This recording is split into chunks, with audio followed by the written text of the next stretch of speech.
What's good, everybody? Leads are dumb, but today I'm going to be showing you how to make a classic screaming lead that sounds like this.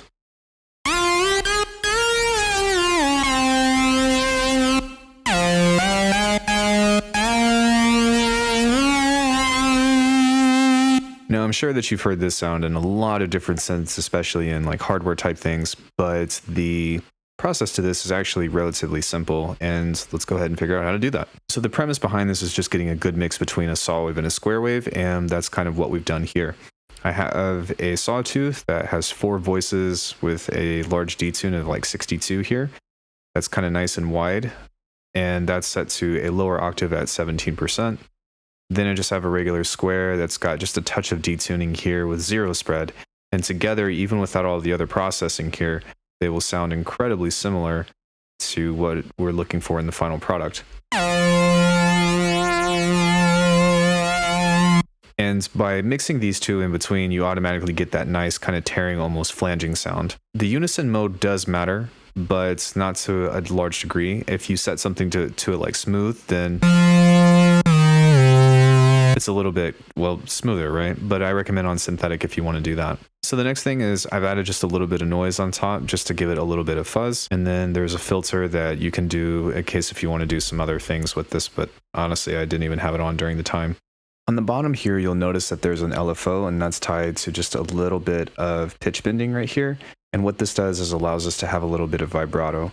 So in order to control that and let that come in, we've added an envelope right here to this motion in order to kind of let the LFO envelope kind of fill in over time. So you would basically set this to the detuning here, and then you would set the envelope to kind of go on the yellow thing whenever you see the yellow star, kind of like that. And that will give it that nice kind of pitch vibrato sound. Next up, we've got some distortion, just like this. And then the effects are pretty straightforward. There's 0 automation on this. I know, right? Crazy. We're going to add a disperser somewhere in the higher mid region. And then we're taking out some of the kind of high mid areas with a EQ3. And then finally, to make this shine, to make it sound a little bit more kind of guitarish, we've got just a little bit of reverb with a 1-second decay.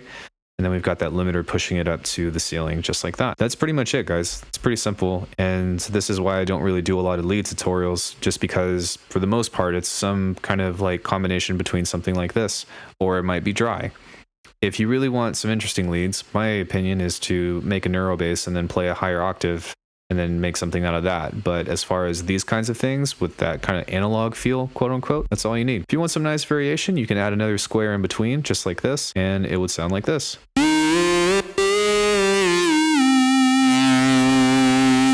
You get some nice kind of like growly thing that kind of comes in between from here. And then furthermore, if you want some other variation, then you can add sync to any one of these. This is the main driver, so if you add sync to the main one, then